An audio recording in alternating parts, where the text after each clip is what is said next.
Welcome back to Small Biz Chat Live. I'm Melinda Emerson, the Small Biz Lady. We are going to talk to veteran entrepreneur Twyla Garrett. Twyla Garrett, welcome to Small Biz Chat Live. Thank you so much, Melinda. Thank you for the opportunity, and you are the best. You know, I love you like a sister. So thank you again for the opportunity. Well, listen, I just want to jump right in because you have so much wisdom to share. You know, running a business is so isolating. You know, what do you do to stay motivated? I mean, you sold a business, you cashed out, you didn't have to keep doing this, but you did. Well, I think you have to look at, as far as motivation, you got to be able to motivate yourself because it is a grind. It is a hustle. It's a daily grind. And what most people don't understand is that when we leave the job place, it comes home with us. It goes to bed with us. It wakes up with us. We get dressed with it. We put it back on and have to deal with it over and over again. So the bigger you grow, the more powerful you become, the more troubles can come at it. I mean, that song that Jay-Z had, you know, and more money, more problems, or whoever did that one, it is true. And I think that was Big Paul, but I feel Biggie. Okay, well then there you go. I didn't have time to listen to a lot of music because I was working on business. So, you know, when you have those type of things going on, it's going to always be issues. So I'm very excited to talk to you about, you know, how do you keep motivated? You got to keep yourself. I always went back and I found two things that really made me successful. And that was meditation was one. A young lady brought to me an idea of going to Bikram yoga, and I really dismissed it. I said, there's no way this is going to help me. I'm a street kid. I grew up in the streets. And so, you know, seeing me in yoga was just not something that I did. But what it did for me, I was able to go there, clear my mind, be able to focus on the task. And one of the things I think we're taught very, very early in life is that we can multitask and do everything. But that's a lie. You really cannot be successful in multitask. You have to be able to start something and take it to the end and finish it.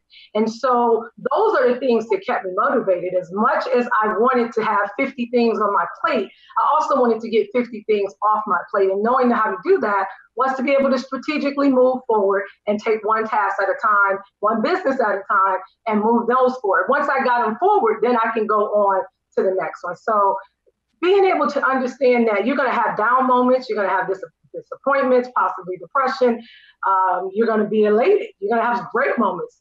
And I've had times where we've won a contract that morning and at the next day, we lost the contract that afternoon. So you just don't understand that it can't be a constant, you know, climb that's going to be victory. It's going to be those pitfalls. But the best thing about being in business for me is that I learn from the pitfalls and I use those for the next time around to make sure it doesn't happen again.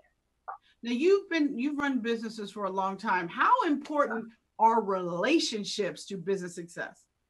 Well, I think it's everything. The relationships with the employees, the relationships with the office. If you're renting an office, we even had to have relationships with our building owners, but our clients. You know, you have to be able to really trust someone, the people, their organization. We did a lot of work with the federal government, and we had, you know, opportunities each time that when administrations changed out, so did people. So rebuilding relationships was actually one of the things we had to do constantly. You know, when we went from a Democratic to a Republican, back to a Democratic to a Republican or a Republican, it took a different toll. Our business had to shape itself all over again. And we had to go do lead generations a different way every single time. Wow. So relationships really are the cornerstone of how you built your business. Yeah, I mean, if you can't establish a relationship, if you don't want to be in the room with yourself, nobody else is going to want to be in the room with you. They're damn sure not going to give you a contract, and they definitely are not going to pay your bill. So at the end of the day, you have to be able to understand that if you can't forge a relationship, and forge it honestly, if you can't do it, tell them you can't do it. We actually grew more when I told the client, you know, that's not in our wheelhouse. But when he came back to me, or she would come back and say, I know it's not in your wheelhouse, but I trust that you can find the people to get it done. So when we didn't become the actual execution of the project, we hired and became the project managers of the project, and we were able to get the client exactly what they want. Our bottom line increased, the client was happy, and we were happy. So how do you start to build a team when you really don't have the revenue yet? And you know you need a team. It's like a whole chicken egg thing. Like, you got to have employees to look like you got capacity, but you don't really got the revenue to support that. Well, there's some good techniques. So when I opened up the construction firm, we opened it up in 2016 in late. And we had to say, okay, are we going to put a bunch of money into HR with no business and no customers to actually do the work? Or are we going to look to say, how can we strategically look at this? Well, one of the things we did, we're down here in Raleigh, Durham. This is the education mecca, and we have some amazing colleges here. HBCUs, graduates are coming out. What we did is tapped into the internship market. So we were able to actually have 10 interns our first year, actually free of charge. And we put them on strategic projects. We asked for a marketer, we asked for a finance person, we asked for a project management person, and we put them into different stovepipe areas and said, help us build our plan. And I'm so surprised because within the last 6 months of our first year being open, we had high six-figure sales that came through. And a lot of that was actually started with our intern. Now, fast forward this year, we have 6 amazing interns. They're working on 3 different stovepipes. We've got an application being released. We will be over $1 million in revenue in our 18th month in business. And so we know how to create a business, Dave. And I can tell you, use these interns. What we're doing now is we've got interns that are seniors, 1 junior, but we're interviewing them for opportunities to stay with our company. You know, we want them to see if they're committed, they understand the culture, they're willing to put in the time, and they're also willing to listen and learn. Because I used to be them. I know how it is to be a hard-headed 18, 22, 21-year-old wanting to go out and party, have a great time. But one of the things I also know is that I know how to buckle down and start putting that effort in to say, I want to be noticed, I want to deliver the best result, and how do you keep me here when my intern is over, and how do I come back as a full-time employee? So I'm grateful. This year we got amazing, absolutely amazing interns, and I'm excited to see them be part of the company in the next couple of years, in future years to come. That's great. That's great. Everybody doesn't have great internship experiences. It sounds like you have. Well, we didn't either. Now I can tell you we've had some not so successful ones, but I can tell you what it did though, is it gave me the opportunity to sit down and focus on those areas. If you don't have the cash, you know, everybody says turn to your family. I don't know about that. I don't think I necessarily would do that. Now, would you turn to some experts and some friends that might be strategic people, sales folks? Definitely I would turn to someone that's a CFO type. If you can't count a dollar and you don't even know how to manage your money or even price yourself, there's no point in even being in business. You're going to be out of business within 6 months. Right. I understand what you're saying. But listen, I know that I can talk about this stuff with you for days, but I want to hear about your new book.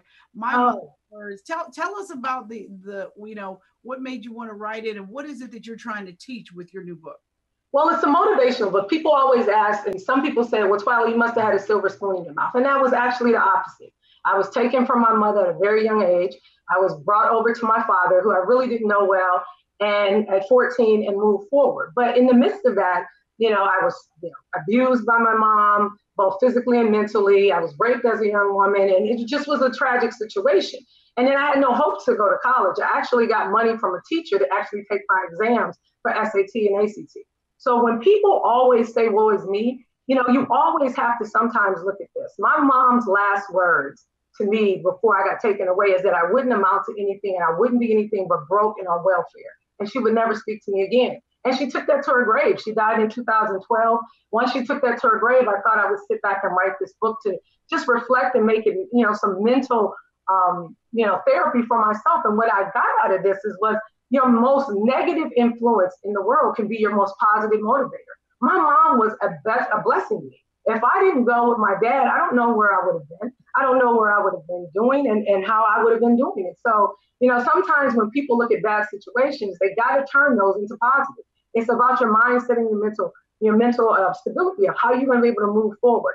So my book talks about that. It tells the journey of my story. It gives some reflections of some amazing people that came across my life. It ends in late 2015 with those people who are most influential. And I'm so proud to say you're in my book because you're one of those individuals. And, you know, I am so blessed to be able to share this with people because I think it can touch some of these young ladies and even gentlemen that really think they have a bad situation and woe is me. Twyla, thank you so much for joining me on Small Biz Chat Live.